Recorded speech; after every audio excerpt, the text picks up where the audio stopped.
నమస్తే, నేను మీ ఏడుగొండలు. ఎందరో మహానుభావులు, అందరికీ నా వందనాలు. యూట్యూబ్ ఛానల్ స్వాగతం, సుస్వాగతం. ప్రస్తుతం మనం వచ్చేసి రంగారెడ్డి జిల్లా మాడుగుల మండలం మాడుగుల గ్రామంలో శ్రీ ఆంజనేయ స్వామి దేవాలయంలో ఉన్నాము. మరి ఆంజనేయ స్వామి ఆలయం చాలా అద్భుతంగా, విశాలంగా బాగా ఉంది, చాలా బాగుంది. మనం ఆలయంలోకి ప్రవేశించాము. ఇక్కడ 105వ రామకోటి సందర్భంగా మరి ఇప్పుడు లక్ష్మీ కుంకుమార్చన జరగబోతుంది. మరి మహిళా భక్తులు రావడం చూస్తూ ఉన్నాము. ఇక్కడ ఆలయంలోకి ప్రవేశించిన తర్వాత మనకు వేప చెట్టు, రావి చెట్టు మరి కలిసి ఉన్న వృక్షాన్ని మనం దర్శనం చేసుకోవచ్చు. మరి వేపకు రావి చెట్టుకు మధ్యలో మరి స్లాబ్కు మరి గ్యాప్ ఇచ్చి స్లాబ్ వేయడం జరిగింది, మనం చూస్తూ ఉన్నాము. ఆ తర్వాత చాలా చక్కగా పెద్దగా ధ్వజస్తంభం కూడా మనకు కనిపిస్తూ ఉంది. చూడవచ్చు మనం ధ్వజస్తంభం, ఆంజనేయ స్వామి విగ్రహం ముందు ధ్వజస్తంభం అయితే మనకు కనిపిస్తూ ఉంది. చూద్దాం. చాలా చక్కగా శ్రీమన్నారాయణ నామంతో మరి చిత్రీకరించబడి ఉంది, మనం వీక్షించవచ్చు. ఈ ధ్వజస్తంభాన్ని కూడా మధ్యలో గ్యాప్ ఇచ్చి స్లాబ్ వేయడం జరిగింది, మనం చూస్తూ ఉన్నాము. మరి తర్వాత అమ్మవారు కూడా మనకు చాలా చక్కగా దర్శనమిస్తూ ఉన్నారు. మరి చూడవచ్చు, మనం అమ్మవారిని కూడా దర్శనం చేసుకోవచ్చు. మరి ఆ తర్వాత శివయ్యను కూడా మనం దర్శనం చేసుకోవచ్చు. శివుడు కూడా ఈ సీత ఆంజనేయ స్వామి శివాలయం, మరి నందీశ్వరుడు కూడా మనం వీక్షించవచ్చు. అదేవిధంగా మరి ఆంజనేయ స్వామిని కూడా మనం దర్శించుకోవచ్చు. మనము ఆంజనేయ స్వామిని కూడా చూడవచ్చు.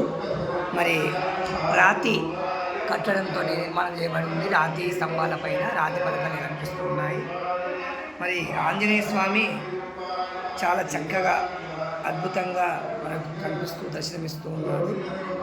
ఆంజనేయ స్వామితో పాటు పక్కనే శివయ్యను కూడా మరి ప్రతిష్టాపన చేయడం జరిగింది. ఇక్కడ గండదీపం మనం చూస్తూ ఉన్నాము.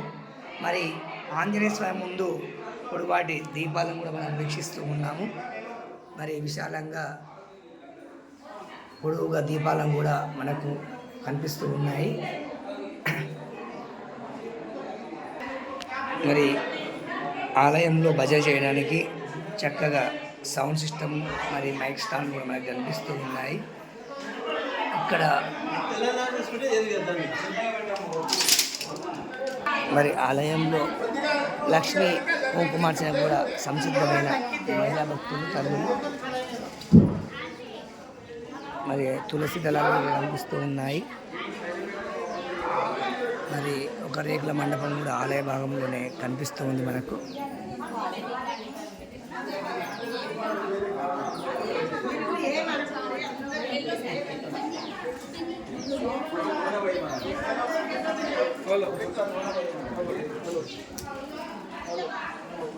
మనము చూడవచ్చు, ఆలయం అయితే చాలా విశాలంగా అయితే నిర్మాణం చేపట్టారు. చాలా పరిశుభ్రంగా కూడా మనకు కనిపిస్తూ ఉంది.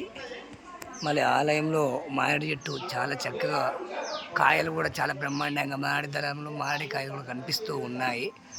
మరి చాలా బరువుగా పెద్దగా కూడా పెద్ద పెద్ద మామిడి దళములు, పళ్ళు, కాయలు కూడా మనకు కనిపిస్తూ ఉన్నాయి. విరివిగా కాసింది. ఇక్కడ ఇదే ఆలయంలో మరి నవగ్రహాలను కూడా ప్రతిష్టాపన చేయడం జరిగింది, మనం చూస్తూ ఉన్నాము. ఒకసారి ఆలయాన్ని బయటి భాగంలో కూడా చూపించే ప్రయత్నం చేస్తాం. మరి ఆలయంలో పక్కన తులసి కోటం కూడా నిర్మాణం చేపట్టడం జరిగింది. ఆలయం మొత్తం కూడా స్టైల్తో మరి చాలా చక్కగా చేశారు, మనం చూడొచ్చు. ఆలయం పై భాగము ఆలయ శిఖరము, ఇది ఆంజనేయ స్వామి ఆలయ శిఖరము. శిఖరం అయితే కొంచెము ఎక్కడైతే చూడలేదు, ఈ శిఖరం అయితే కొంచెం విచిత్రంగా అయితే నాకు కనిపిస్తూ ఉంది. మరి పైన చుట్టూరా వానలు, కోతులు కూడా కనిపిస్తూ ఉన్నాయి. ఇది ఎక్కువ ఉత్తర భారతదేశంలో అయితే మనకు కనిపిస్తూ ఉంటుంది. శిఖరము ఉత్తర భారతదేశంలో కనిపిస్తున్నట్టు మనకు కనిపిస్తుంది. శిఖరం పైన శిఖరము చుట్టూరా కోతులను కూడా ప్రతిష్టాపన చేసిన కోతి ముఖ చిత్రాలను కూడా ముద్రించడం జరిగింది, మనం చూడవచ్చు. ఇది ఆలయ శిఖరం, ఆంజనేయ స్వామి ఆలయ శిఖరము. అక్కడ చూసుకుంటే శివయ్య స్వామి ఆలయ శిఖరం పైన శివుని బొమ్మ వలన అని చెప్పడం జరిగింది. చాలా అద్భుతంగా మంచిగా మనకైతే నీట్గా కూడా ఉంది. జై శ్రీరామ్, జై హింద్, జై భారత్.